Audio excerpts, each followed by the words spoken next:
Chatters. I'm Nat. And I'm Kat, and welcome to the Crime Chat. I'm your forensic femme fatale. Natalie is your true crime-matic connoisseur. We're just two normal girls obsessed with dark crimes, evil minds, and occasionally the unknown. Here's your disclaimer, chatters. The following crime chat contains adult content and descriptions of violent scenarios, interesting scenarios today, so your listener discretion is advised. You have been warned, but before we get into today's crime chat, Kat, what have you done? Well, I mean, it's really only been a couple of days since we recorded I know. last time. Haven't really had a whole lot of time to watch, but I have watched a couple episodes of The Umbrella Academy. Mm-hmm. I had audible gasp moments. Oh, really? Yes. It's that good? Getting good. And I think I'm on I think I've watched through episode 9 of the first season. Mm-hmm. So I think there's only one more episode for season 1, and then I'll get into season 2. But I mean, this last one, I was like, wow. Really? A lot of things are coming to light. I gotta check that out. And I didn't realize that Mary J. Blige is in it. Love her. And the guy who played Ed Kemper on Mindhunter is also in it. And you know how I recognized him? Because he looks like Ed Kemper? No, he doesn't actually look like it. Because he's not wearing big glasses or anything like that. He's a big fucker. He's a big guy. Yeah. It was his accent. His accent was so distinguishable on Mindhunter. And I was like, I know that voice. So I looked it up and I was like, sure as shit. Yep, I knew it. He played Ed Kemper. So this is really good. I will let you know kind of how it turns out, but very good. Mm-hmm. And I meant to tell you this the last time. I totally forgot. Chris and I watched Gladiator 2. Have you seen it? No. Is it good? Yes, it is. It is good. It's a very interesting twist. So do you know kind of how the story picks up? No. So after Maximus is killed, Right. the queen, because her brother was the Joaquin Phoenix, he was also killed. So the queen had a son. She sent her son away. Okay. So it picks up where her son is now an adult and has gotten into the gladiator. Why would he need to fight? He's royalty. So because she was afraid of what would happen to she was afraid they were going to come after him because it's actually Maximus' son. Oh. Wait a minute. Yeah. So it's not the same son from the first one because she has one that's like Lucas or Lucius or something. No, that's him. Oh. But the father is Maximus. Oh. So they are afraid that people were going to kill him or come after him. So she sent him away. Okay. And he made his way back unintentionally. His wife was murdered. Kind of like the first Gladiator, family was murdered, but he was captured and ended up finding himself in the middle of this gladiator who became a gladiator, not by choice, but by force. And you know who else is in it is Denzel Washington. Ooh. And he actually plays a bad guy. He doesn't play very many bad guys. No. He's usually the hero. Yeah. He's the villain. Is he good? He's very good. Yes. Yeah. So I recommend that movie. It's actually really, really good. Okay. I'll check it out. It's better than I thought it would be. Because a lot of times the sequels, especially when it's been so many years after the first one comes out, when the sequel comes out, you're like, oh, I'm kind of disappointed because you were so excited about the first one. And the first one did amazing. Yeah. But it was really good. Yeah. I don't know how it did critic-wise. That's Kat the critic. And this is the last thing I saw, that 2 series that I really liked. School Spirit and The Mayfair Witches both have season 2 out. Okay. Mayfair Witches, I've heard of. Yeah. Do you remember? I talked about School Spirit before, and basically it's kind of like a teen drama where the girl dies in the school, and all the kids who have and teachers and stuff who have died on the school grounds can't leave the school grounds. She has no memory of who killed her or why she died. She did, not really realizing she's a ghost kind of thing, and is learning about that. And it's drama, kind of funny, kind of suspenseful, but it was a really good series. It's kind of not my normal, but it has a dead person in it, so that is. It has science fiction and ghosts. So, but yeah, I'm excited. At some point, when life slows down, I'll catch up with those. What about you? Okay, so I haven't really done anything, but I saw a commercial or coming attraction for a new movie coming out in 2025 this year. Bill Skarsgård, okay? He's in a movie called Locked. Yes. Yep. Anthony Hopkins is the guy, right? Yes. How insane did you watch the coming attraction? Yep, I sure did. That looks Oh, really good. And it's like, and tell me why Bill Skarsgård looks like a kid I in know. that movie. I Doesn't know. he? He, He he looks like does. a young MGK. Kind of. I don't think he's going to age normal. Like, he's going to keep his look. He's one of those Yeah. people, like, what is it, Paul Rudd? He has the same Yeah. face. He's never aged. And he, like, from the first time I saw it, he's been in the business 35 years. He has not aged Yeah. 35 years. He looks like the same Paul Rudd that was on Friends that was dating Phoebe Yes. back Yeah. in the 90s. Yes. Yeah, he sure does. But yeah, I did see that trailer. Looks really good. And I've seen it a couple times now, pop up. We're being listened to. Yes. Totally. Yeah. I was having a conversation in the kitchen the other day about, I said, I need to get a good watch. On my Facebook feed, what do you think started fluttering my Facebook? Watches. What the hell? I mean, not that I care. I'm not that interesting of a person, but if I was, it would bother me. They're listening. It's the meta world, and we know Yeah. how you are, Alexa. Yeah, exactly. Alexa. Whose team is she on? All right. So you asked me to do an intro on pinups, like the history and stuff like that, right? Yeah. I know who you're going to go over. I mean, she's pretty epic. She's pretty iconic, but I don't know her story, and I know there's a lot of struggle there, and I know there's even documentaries on her, but I don't know the details. Yes. And we'll get to a lot of that. We'll Okay. hear from her. Oh, okay. And there's a lot of things that I learned in the story that I had no idea about. Really? It's super interesting. Yeah, so asked you to talk a little bit about the pinup world. And you can see Yes. in our background, we got Miss Bettie Page. Love it. I love this background. I'm living for the pink, and the pink and black together are just like iconic. I love that. Okay, well, let's get into your intro. Okay, so let's get into the timeless allure of pinups, the glamour, the culture, the evolution. Kat, close your eyes. Imagine stepping into a room where a single image, perhaps a drawing or a photograph, turns every head. It's playful, yet poised, flirtatious, yet tasteful. This is at the heart of the essence of a pinup. Yes. I mean, seriously, pinups, love it. Women, Yeah. men, doesn't matter. Pinups are just, they're amazing. Absolutely. Yeah. So- I mean, at first I was imagining Playboy, but you said tasteful. Yes. This art was designed to be pinned up on walls and lockers, delighting the viewer with the ideals of beauty, glamour, and confidence. Our journey through the world of pinups spanned more than a century, weaving together social change, artistic innovation, and the dash of nostalgia. The pinup began in the 1800s when magazines first toyed with the idolized female imagery. One standout was Charles Dana Gibson, the Gibson Girl, an illustration of the independent, sophisticated woman. Although we wouldn't call her a pinup by modern standards, the Gibson Girl and similar works introduced the idea of celebrating feminine allure on printed pages. Well, it's just like anything with evolution, right? Things will change over time. Yes. As the world emerged from World War I and tiptoed into the Roaring Twenties, society's views on female fashion and expression became bolder. Magazines like Esquire embraced cheesecake photographs and illustrations, celebrating women's legs, arms, and certain playful sass. So Yeah. I don't know what these what that means. I don't know. I didn't look it up, like to see what they were talking about, these cheesecake illustrations. I mean, I should really... Alexa, what's a cheesecake photograph or illustration? According to an Alexa Answers contributor, a cheesecake is an image of one or more scantily clad, sexually attractive persons, especially young women. They are also often referred to as pinups. Thank you, Alexa. You actually gave a good answer. I have never heard that term before.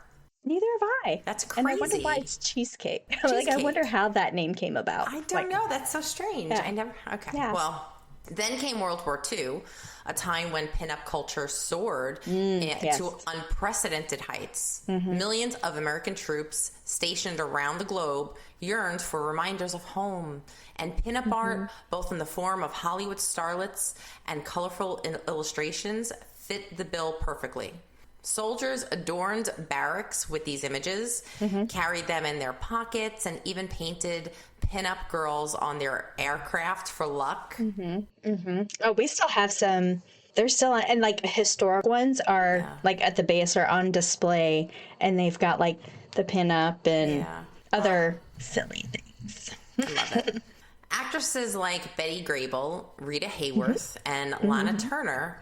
Ooh, Crime and Cosmetics. Lana Turner. Look her up. Murderer. Oh. Murderer. Yeah, It's a very twist. First of all, she's brilliant, Lana Turner. But she also has a very shady past of corruption and murder. No one could... Well, you might be surprised today, too. Oh, I was just looking at her picture. Yeah. So these women emerged as iconic wartime pinup figures.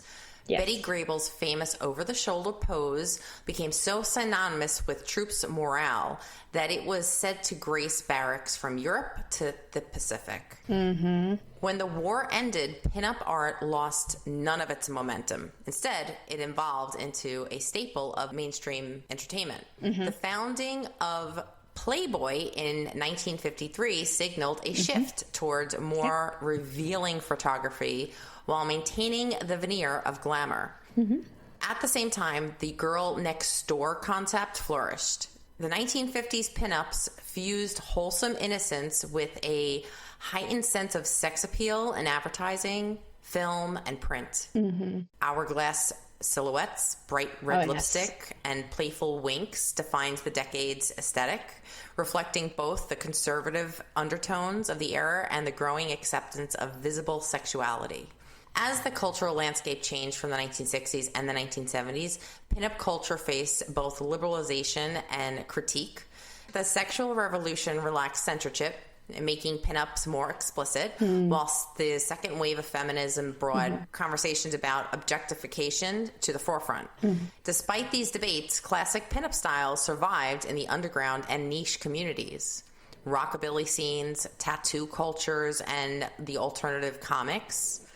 Artists reimagined the pinup to suit their aesthetics, merging traditional poses with rebellious fashion and edgy themes. The feminist movement, or like of the 60s and 70s, the second wave feminist movement, we're reading a lot about that right now because a lot of that movement had influenced literature and had found their way into literature. And there's one book that I have read that is part of like my final like project and stuff, but basically it has a couple themes. Like one is family unity, but then two, going against the grain and basically bucking up against gender expectations.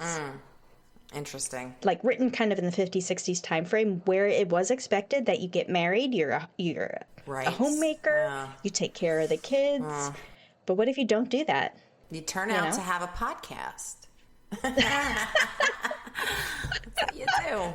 Fast forward to the 1990s, and you'll find a nostalgic revival of the 1940s and the 1950s pinup aesthetic. Burlesque shows, rockabilly festivals, and the vintage fashion communities breathe fresh life into the iconic victory rolls. Cat Eye victory rolls? What's a victory roll? Alexa, what's a victory roll? What's a victory roll? I don't have an answer for that. Alexa doesn't know. Alexa, what's an iconic victory roll? From stylecraze.com.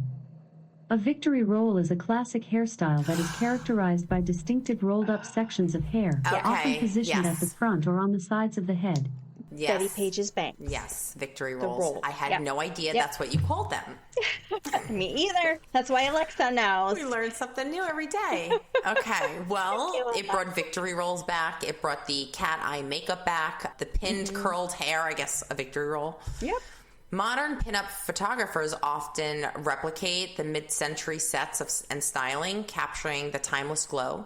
Meanwhile, a wave of inclusivity has broadened pinup representation. Models of various body types, ethnicities, and identities have claimed space in the genre, once criticized for rigid beauty standards. Social media platforms like Instagram and Patreon have further influenced the pinup art, allowing creators to share everything from classic reproductions to sci-fi to cosplay, hybrids directly with fans. Yeah. Even today, pinup aesthetics ripple through many corners of popular culture. Fashion brands market high-waisted designs and retro chic outfits, while music videos and celebrity photo shoots often homage the coy innocence and bold flirtation of yesteryear. Burlesque performances spearheaded the modern-day pinup diva, Dita Von Teese. I've told you so many times to look this girl up. Yes. Straddled the lines between nostalgia and a contemporary style, complete with glamorous costumes that recall the 1950s Hollywood. So now here are some famous pinup icons. I mentioned her before, Betty Grable, who is the quintessential wartime pinup, whose iconic pose boosted troops' morale. Yep. Then we have Rita Hayworth, a Hollywood legend whose allure transcended the silver screen to become the global symbol of feminine glamour. Then we have Alberto Vargas. This is the creator of the Vargas Girls, known for sophisticated and dreamy watercolor pinup in Esquire and Playboy. And then we have, of course, Dita Von Teese, the contemporary queen of burlesque, reviving and reinventing the mid-century pinup glamour for modern audiences. From theatrical promotions and Gibson Girl sketches of World War II, morale boosters, and 21st century social media stars, the evolution of pinup culture reveals a fascinating mirror of society's changing attitudes about beauty, femininity, and self-expression. Its iconic poses and timeless fashions still grace runways, art studios, and Instagram feeds around the world, proving that the pinup's irresistible blend of fantasy, fashion, and fun endures across generations. Whether cherished for nostalgia, admired as art, or embraced as a form of personal empowerment, the pinup remains a vibrant thread in the tapestry of popular culture, forever reinventing itself while honoring the remarkable legacy. And that is my intro for pinups. That's perfect. What have we learned? Cheesecake and war rolls. Yeah, victory rolls. It sounds delicious. Yeah. Cheesecake photography and victory rolls. Victory rolls. It does. It sounds like a spread. It does. That you would have on a dinner table in the 1950s. Right. No, that was perfect. That was perfect because you touched on a lot of things that we're actually going to go over too, maybe give a little bit more context to. Okay. So today is a crime and cosmetic segment on the pinup queen Bettie Page. She gained notoriety in the 1950s with her long jet black hair, beautiful bright blue eyes, and her trademark bangs. A legend as much today as during her modeling days, every facet of Bettie's life and personality captures the interest and devotion of thousands of fans who follow her. Betty shone with a freshness never before seen in the modeling industry. Complex, contradictory, extremely intelligent, exquisitely pretty, naughty or nice, not even Bettie Page could say who she was and exactly how she got that way and then what it all meant. So she was one pin up that no one could pin down. Bettie Mae Page was born April 22nd, 1923, as the second of 6 children to Edna Mae Purtle and Walter Roy Page. Her name was actually Betty when she was born. But she began to spell her name Bettie in childhood, which is kind of the iconic spelling that we know her as. I found that interesting. So during this time, her family moved around a lot when she was a kid. They were trying to find stability following the Great Depression and kind of as everything started to kind of get back economically. At a young age, she had to face the responsibilities of caring for her younger siblings, particularly after her father was convicted for car theft and spent 2 years in an Atlanta, Georgia prison. Oh. Her father was kind of a bastard. Oh. Edna and Walter divorced when Betty was 10. Edna, who worked a daytime job as a hairdresser and a nighttime job washing laundry, she was unable to care for her children. And she did place Betty and 2 of her sisters in a Protestant orphanage for a year while she worked and saved money. Their father remained in the same area, And at one point, he rented a basement room from the very cash-strapped Edna. Betty did say later that her father began sexually molesting her when she was 13. Oh my God. That's Like terrible. when he was living in the basement. As teenagers, Betty and her sisters tried different makeup styles, hairdos, imitating their favorite film stars. She also learned how to sew. And these skills would provide useful for her years later for her pinup photography when Betty did her own makeup and hair, and she actually made her own bikinis and costumes. Wow. We don't have that skill anymore. No. You know?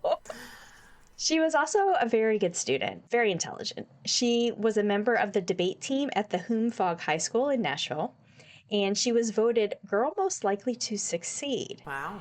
On June 6, 1940, Betty graduated as a salutatorian of her high school and had a $100 scholarship to Peabody College. Shortly before graduating, she met and started dating William E. Neal, he goes by Billy, a former rival high school sports star who was 2 years older than she. She was enrolled at the George Peabody College, which is now later part of Vanderbilt University, Okay. with the intention of becoming a teacher. She kind of fit that expectation. She's like fitting the domesticity of that era. In September of 1942, Billy was drafted into the Army for World War II, and he and Betty married February 18, 1943, before he shipped out. Like many, especially in a small town, she was starstruck and in awe of Hollywood, and she knew that's where she had to be. In the next fall at college, she began studying acting, hoping to become a film star. At the same time, she got her first job. Betty graduated from Peabody with a Bachelor's of Arts degree in 1944. Wow. And for the next few years, she would move between San Francisco, Nashville, and Los Angeles. A lot of times, I mean, her husband was also gone, too. At one point, he did come back, and I'll get to it. While in Los Angeles, she started going to auditions, but wasn't really having much luck landing any movie roles. And the biggest problem preventing her from getting jobs was that she had a very thick Tennessee accent. Unfortunately, Betty and Billy divorced in 1947. Shortly after, Betty moved to New York City, where she hoped that the stage would do what Hollywood wouldn't, and she would be taken as a serious actress. She supported herself by working a secretarial job at the American Bread Company near Penn Station. Sadly, within days, she was sexually assaulted by a group of men, and she returned to Nashville. Wow. There, she briefly worked for the L&N Railroad, but within weeks, she did return to New York City. She became a real estate developer and an insurance broker who shared offices in the Eastern Airlines building at Rockefeller Plaza. Wow, she's pretty accomplished for a 1947 divorcee. I mean, back then, for her to have a bachelor's at this point is not the norm. So, wow. Yes, yeah. I'm impressed. It wasn't until like right around that time frame. I mean, the second wave of the feminist movement really came through. Women weren't allowed a higher education. No. They weren't allowed to go to college. Yeah. 1947, we weren't allowed to have lines of credit. Like, there was so much that we weren't allowed to do. Yeah. So for a woman to be this independent at that age, like, this is saying something about who she is, and I'm pretty impressed at this point. In 1950, Betty was walking along on the Coney Island shore when she attracted the attention of a police sergeant who was also a part-time photographer, Jerry Tibbs. In exchange for allowing him to photograph her, he would help her have her first pinup portfolio, free of charge. So, you let me take your pictures, I'll help you out. She wouldn't go nude. It was just very pinup style. Like you were saying, like tasteful, but provocative, but still tasteful. Now, Jerry suggested to Betty that she styled her hair with her bangs in front to keep the light from reflecting off of her very high forehead. And this look became integral to her distinctive look with the bangs. Yeah. Up to this point, Betty had never modeled before, but she was good at it. So she kind of found her niche. In late 1940s America, camera clubs were formed to circumvent laws restricting the production of nude photos. These camera clubs existed seemingly to promote artistic photography, but in reality, many were merely fronts for making pornography. Betty entered the field of glamour photography as a popular camera club model, working initially with photographer Cass Carr.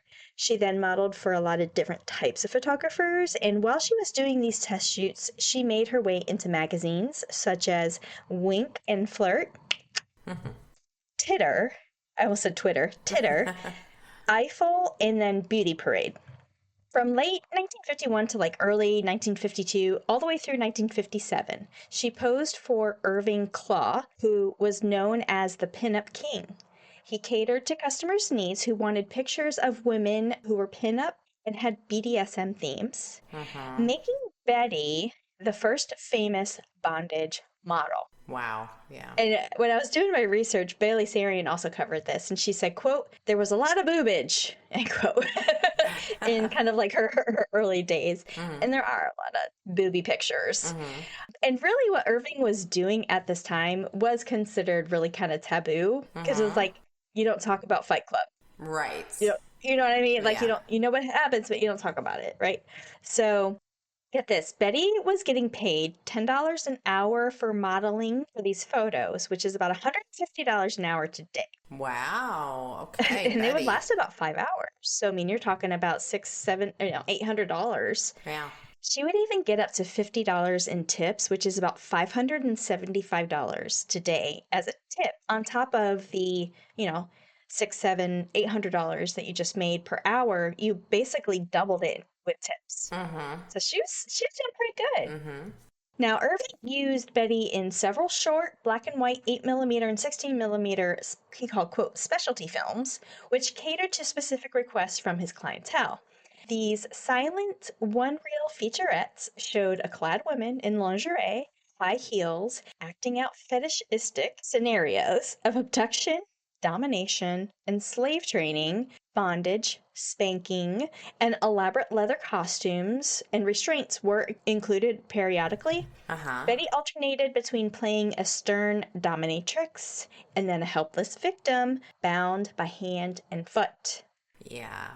Irving also produced a line of still photos taken during these sessions, and some have become iconic images, specifically of Betty, such as the highest selling photo of Betty Page, where she's shown gagged and bound in a web of ropes from the film Leopard Bikini Bound. Does that sound familiar? Yes, of course it does, especially the leopard Yes. bikini. Yeah. Yes, and she actually made that bikini Did she really? that she was wearing. Wow. Although these underground features had some crude style and clandestine distribution as the pornographic stag films of the time, Irving's all-female films and still photos never featured any nudity or explicit sexual content. In 1953, Betty took acting classes that led to several roles on stage and in television, such as appearing in the Jackie Gleason Show. Her off-Broadway productions included Time is a Thief and Sunday Costs 5 Pesos. And then Betty acted and danced in feature-length burlesque review films called Strip-O-Rama, and then appeared into more burlesque films by Irving Klaw called Teaser-Rama and Verities. So these featured exotic dance routines and vignettes by Betty, and then all the three of those films were mildly risque, but none showed, again, any nudity or overly sexual content. And I'm wondering when they say that, is that today's scale or then yesteryear's scale on overtly sexual content? You know what I mean? Because our level of sensitivity has evolved. Yes. Yeah. In 1954, during one of her annual vacations to Miami, Florida, Betty met photographer Jan Caldwell, H.W. Hanau, and Bunny Yeager. At the time, Betty was the top pinup model in New York. Bunny, a former model and aspiring photographer, signed Betty for a photo session at the now-closed Wildlife Park of Africa, USA, which was in Boca Raton, Florida. The quote-unquote Jungle Betty photographs from this shoot are amongst some of her most remembered. I have that actually on my phone right now. What? This one, I just Googled Betty Page, and that's what popped up is what you're talking about. I guess that was the... With the cheetahs? Yes. Yeah. Oh my God. Yeah. She is so amazing. These photos are so timeless. I know. God, I'm sorry. No, that's okay. I'm glad you're looking. They include nude shots with a pair of cheetahs named Moja and Mibli. I don't know if that's how you say it. I don't know if that's how you say their name, but Betty herself made the leopard skin patterned jungle girl outfit that she wore along with much of her lingerie. Wow. A collection of Bunny and Irving's photos were published in the book called Betty Page Confidential, which came out in 1994. So Bunny sent shots of Betty to Playboy founder Hugh Hefner, and he selected to use one of Betty's pictures as the Playmate of the Month centerfold in the January 1955 issue. It was 2 years old at this time. You mentioned 1953 is when it started. Yeah. And Betty became one of the earliest Playmates of the Month. The famous photo of Miss January 1955 shows Betty in only a Santa hat, kneeling before a Christmas tree, holding an ornament up, and playfully winking at the camera. And I see some of them where it's like "Happy Birthday, Hugh," like Right. kind of thing. Yeah, that was her. That was her centerfold. And I have an image of the actual like centerfold, like as it is in the magazine. Okay, cool. I bet that's worth a lot of money, honestly. Also in 1955, Betty won the Miss Pinup Girl of the World. She also became known as the Queen of Curves and the Dark Angel. While pinup and glamour models frequently have careers measured in months, Betty Page was in demand for several years, continuing to model until 1957. Now, although she did frequently pose nude, she never appeared in scenes that had explicit sexual content. Then, in the spring of 1955, Cary Estes Kefauver, I don't know how to say his name, Kefauver, he was the chairman of the Senate Judiciary Committee, and he announced that he would be leading an investigation about kids in jail and how the media, like movies, television, comic books, and especially pornography, are very impressionable on young minds. Mainly just wanted to prove that this was what was causing kids to be bad, to behave badly.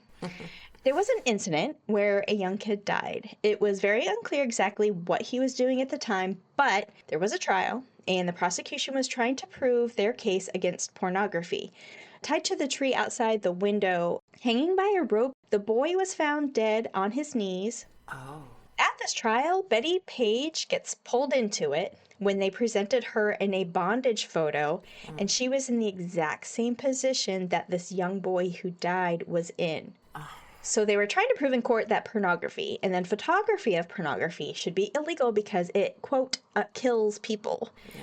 Now, this court proceeding was the sort of the beginning of the end for Irving Klaw as well.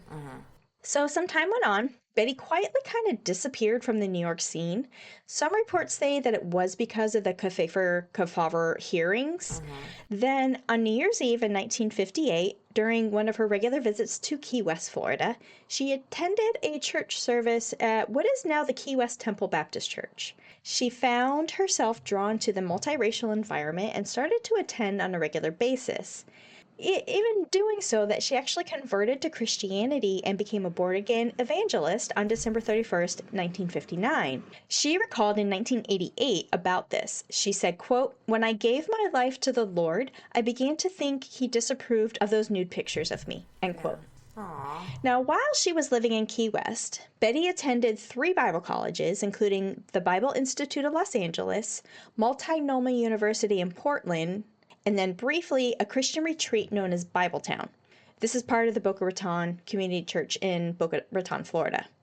Also, while living in Key West, Betty dated industrial designer Richard Arbib in the 1950s and then met and married a man named Armand Walterson on November 6th, 1958.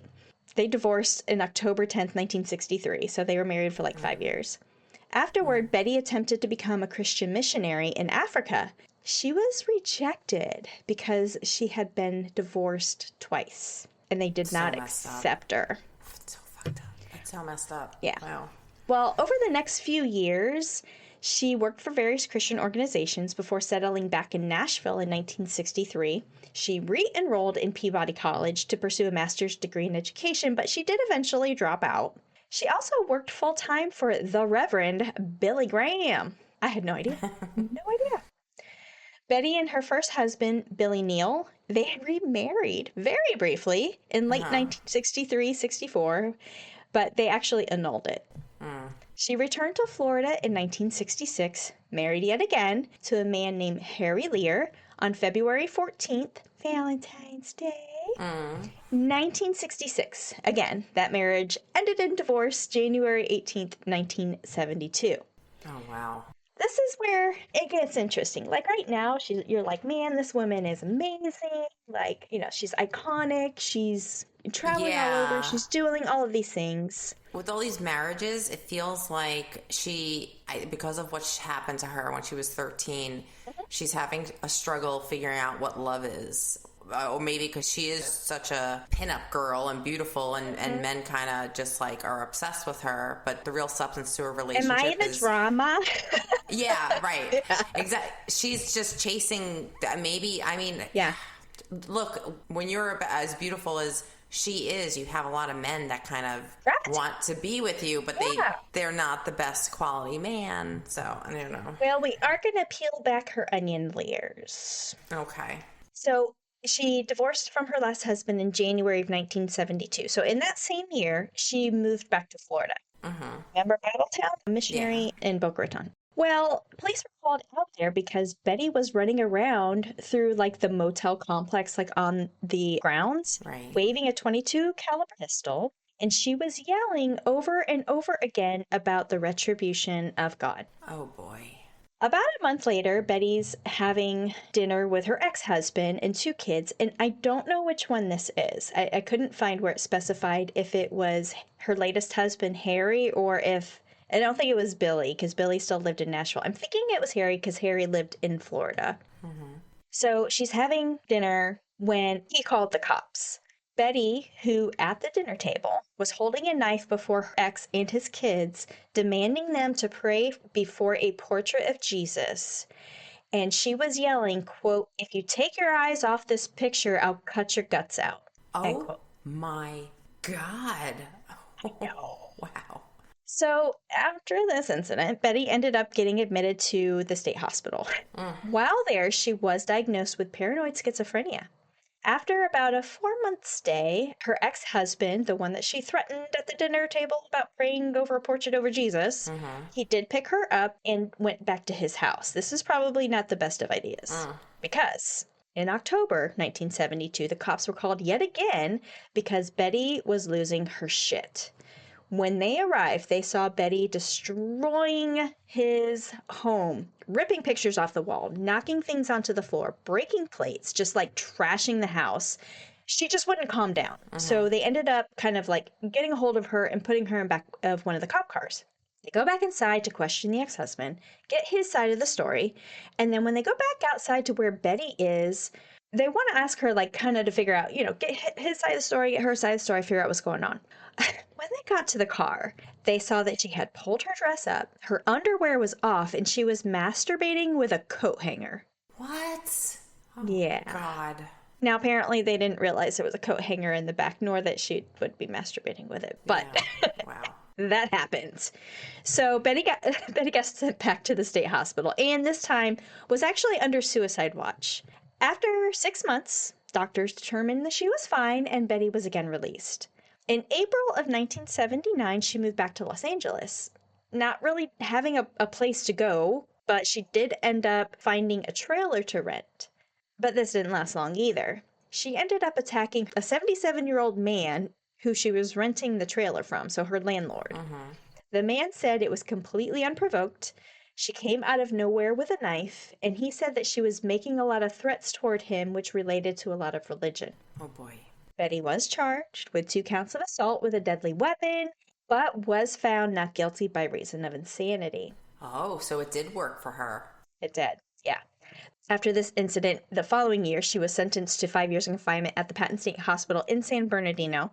But based on a doctor's recommendation, she was released after only serving 7 months. So she was supposed to be there for 5 years. So she gets out. She finds a place to rent in Santa Monica. Randomly, again, one night, about 2 o'clock in the morning, she entered the bedroom of her sleeping landlord.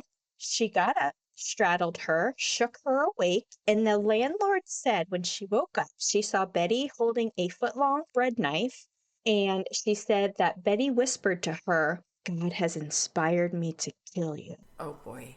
Oh, God. That's the last thing that the landlady remembered before Betty cut her from nearly ear to ear, giving her like the Glasgow smile. Oh, my God. She stabbed her 4 times in the chest, barely missing her heart, like millimeters like away from her heart. Stabbed one of her hands 8 times, and this was likely like a defensive wound. She was probably like had her hands up, like trying to keep her from stabbing, and Betty stabbed her hands. But then Betty also cut off one of her fingers. Oh, boy. Oh, God. So she was arrested Yeah. and charged and went to trial. She originally, again, pleaded not guilty, but then changed it to not guilty by reason of insanity. Betty was sentenced to 8 years back at the state hospital. She actually ended up staying there for 8.5 years and was released in 1992. Unbeknownst to Betty, upon her release, she was like, "What? I'm famous again? What? How did this happen?" You mentioned it. This renewed attention was focused on her pinup and lingerie modeling rather than those depicting the sexual fetishes or the bondage. It was more of like her original stuff, like the first stuff that she did. This attention also prompted speculation of what happened to her after the 1950s. But by the mid 1980s, artist Olivia de Berardinis, who started to paint Betty for an Italian jeans manufacturer called Fiorci, she noted that women began to frequent her gallery sporting Betty Page bangs, fetish clothing, tattoos of Betty. And Olivia described, quote, "black bangs, seamed stockings, and snub-nosed 6-inch stilettos. These are the Betty Page signatures." Although the fantasy world of the fetish bondage existed in some form since the beginning of time, Betty is the iconic figurehead of it all. No star of this genre existed before her. Marilyn Monroe had predecessors. Betty did not. End quote. Nice. True. Very true. Now, with this newfound fame, Betty's brother Jack finally brought her back into the public life and said that his son had noticed all these books and calendars and plates that were being sold with Betty's face on them. Jack said, quote, "I called her up and said, 'Betty, there's a chance for you to make some money off of this.'" Good. End quote. In a 1993 telephone interview with Lifestyles of the Rich and Famous, Betty told host Robin Leach that she had been unaware of the resurgence of her popularity, stating that she was, quote, "penniless and infamous," end quote. Then, living in a group home in Los Angeles, Entertainment Tonight also produced a segment on her.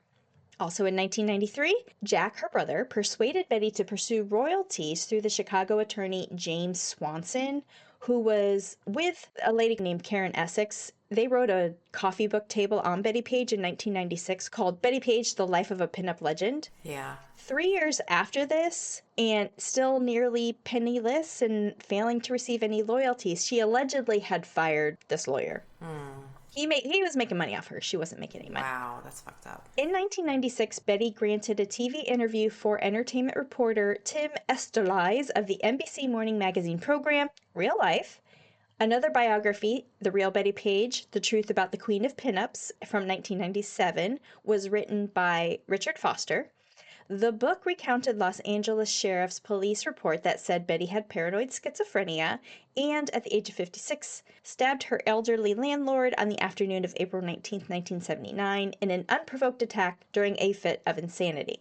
During this time of her newfound fame, Betty said that she would not allow any current pictures to be taken of her because she was concerned about her weight. Aw. Now, if you think about it, like, she was a model. She posed nude all the time. Yeah. And she was wanted and needed for her body. And she, after this time in the state hospital and all these other things going on in her life, she lost her security, like her confidence. Yeah.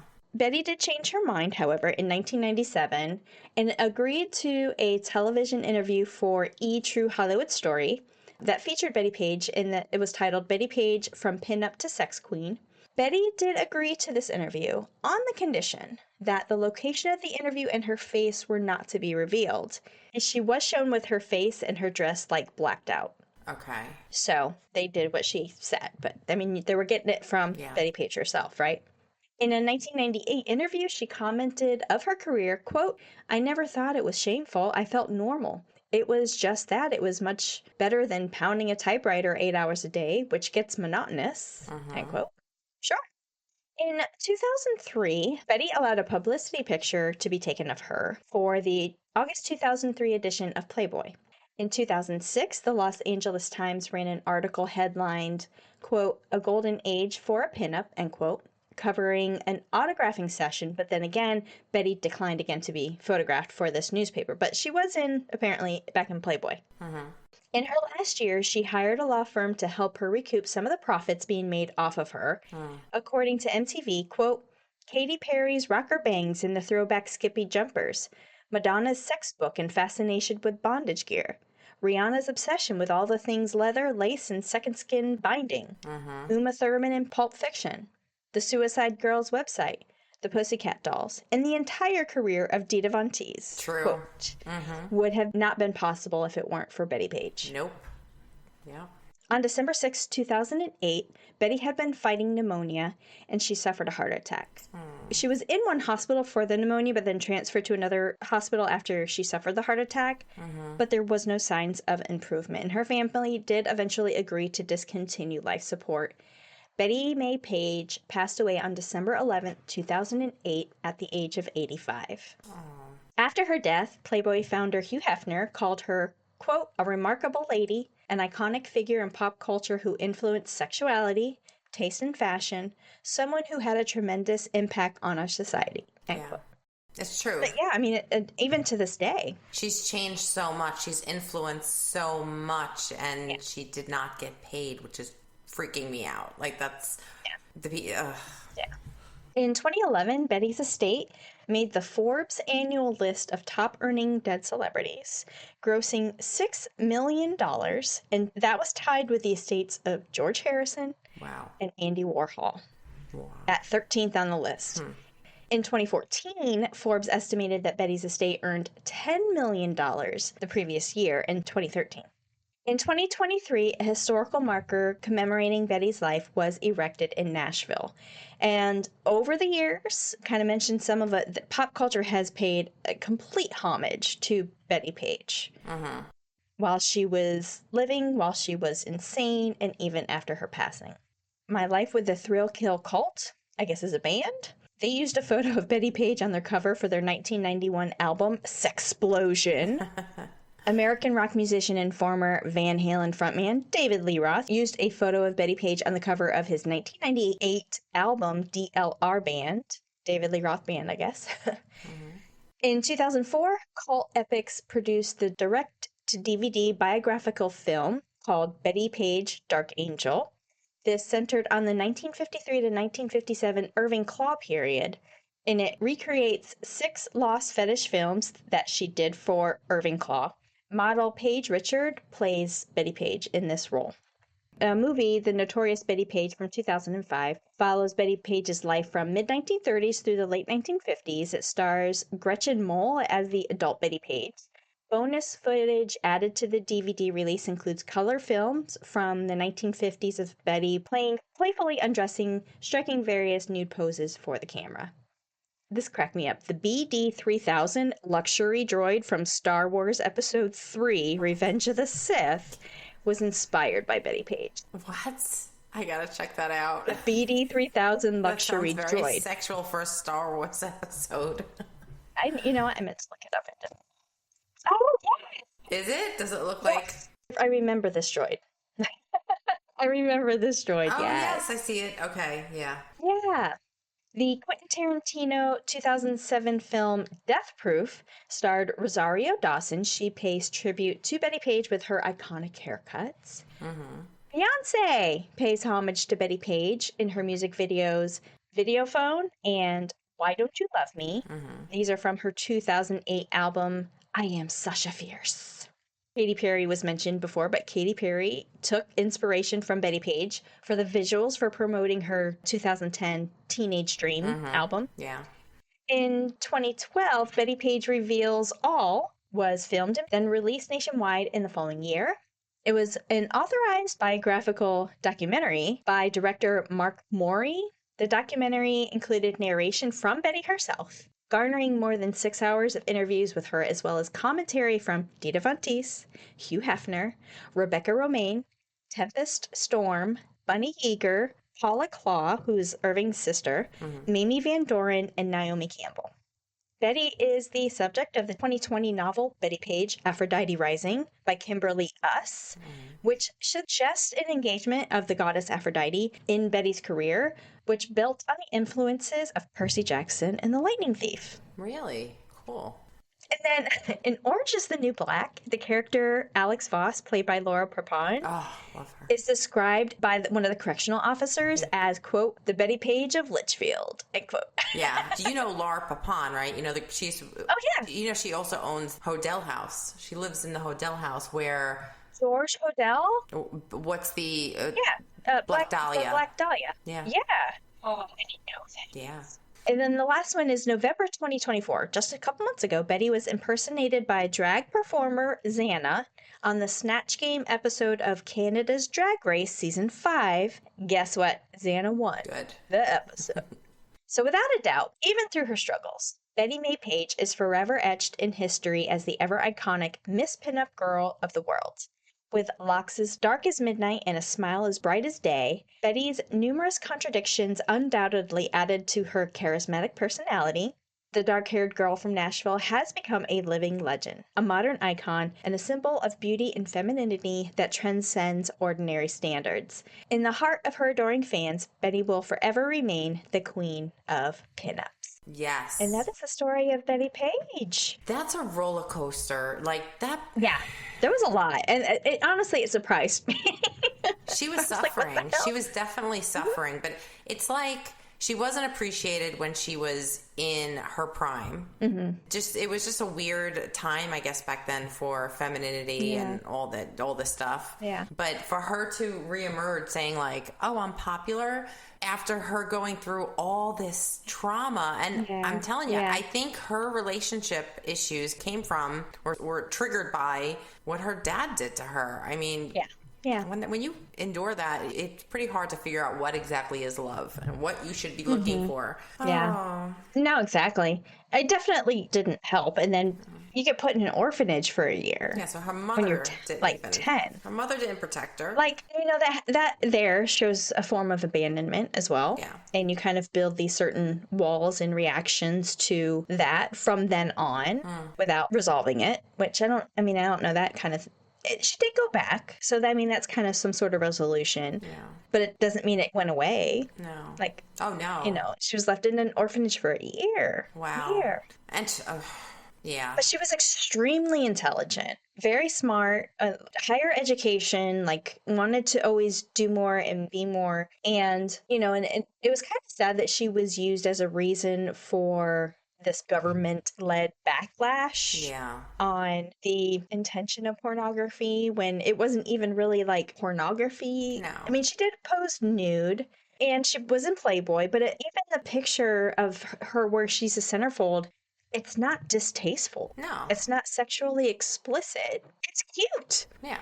It's cute. And it makes you think because the photographer at the time that gave her her big break as the pinup girl, he was catering to his clientele, and it makes you think clientele that have that fantasy, like these really powerful CEOs that want to be tied up and all this stuff. Maybe, he threw her under the bus or something in that way because he had a really powerful list of people. Or maybe that's why the attorney was one of the clients. Well, I did see, and I didn't include it in here, but I did see where Betty was just in awe of the level of clientele and what they were requesting from Irving, but specifically for Betty, for her to pose in. They would make special requests and then specific requests to Irving of what they wanted. And it was just high level, attorneys, doctors, powerful and she people. Was just in awe. Yeah, she should have been paid more. And also the fact that her, nobody really paid out for her. Nobody sat there and said, I'm going to use your likeness. I'm going to use your name for my book, for my, whatever. And I'm not going to pay you a cent. That's wrong. So I feel bad. Well, in the last time in the state hospital for 8.5 years. So that she went in and must have been like 1983, 84. She gets out in 1992. Internet kind of is starting to be a thing, you know, but while she was in there, it was probably like you don't get access to things that are going on. I don't imagine you'd even have TV. I mean, maybe like in like a day room or like in a social room, but it's not like I can't imagine that at that time they would have had their own television. They definitely didn't have cell phones, didn't have, you know, their own personal computers kind of thing. So why would she know? And how would she know that all this is going on? So they just basically like capitalized on her inability to be aware of knowing people are using her images and her name and picture and look. But she was more so on the line of when she got out. At least this was my take of it when I was reading about it. But like she was more impressed than anything, and it took her brother to go, "You probably should be making some money on this, Betty." Yeah. Like, yeah, you know. But she was like, "What? I'm famous again?" Maybe at that point in her life, she was less critical of herself, and she looked at those photos with kinder eyes and said, "God, I was a beautiful girl." Yeah. And wow. And maybe that's why she didn't want to take pictures of her later in life, because she didn't want to destroy the image everybody had of her. And I don't blame her, but maybe she's... When you're known for your look and your body, and that's what you're known and that's what you're originally famous for. She was the top model in New York City in the 1950s. Wow. Like, she was the most sought out model, model at the time. When you are that, 30 years later, you know, after in and out of state hospitals, in and out of, you know, marriages, divorce, just all kinds of things. Like, totally could understand that. Yeah. Wow. But anyway, so that's our pinup queen, Bettie Page. Oh my God. Our crime and cosmetics segment. Thank you so much for doing that. I enjoyed learning about her. And I want to check out those documentaries too. I gotta just do it. Ugh. Yeah. And I can hear her like voice. I can hear that thick Tennessee accent. Yeah. That accent is different, and that is not just it's like a very specific draw that they have, those Tennesseans. Right, because it's different. The South has so many different Southern accents. Georgia, like our from own Tennessee. Southern dialects. Right. Yeah. Wow. Thank you for doing that case. I really enjoyed that. I always loved her. I loved Dita Von Teese, so it's nice to pay homage. Side note, Bailey Sarian's tattoo on her upper right arm is a zombie, but it is a Bettie Page zombie. Is it really? I have to check that out. Yes. That's awesome. Oh my God. I have to check that out. Yeah. Well, because I want to leave you hanging, chatters, for more information on this case, please check out After That Crime Chat, only available on Patreon. And you'll have pictures and stuff of her, right? Yes. Okay, good. I mean, if I'm torn on the nudity part, but I'm definitely going to put like her centerfold, which is what she was Miss January, 1955. Wow. Play Bunny of the Month.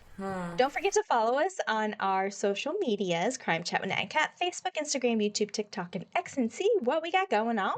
Remember CrimeChat with Nat and Kat, when you become a VIP chatter to our Patreon, you'll have access to bonus episodes, behind the scenes, bloopers, and free merch, and check out some merch in the works. So be sure to check out our next episode.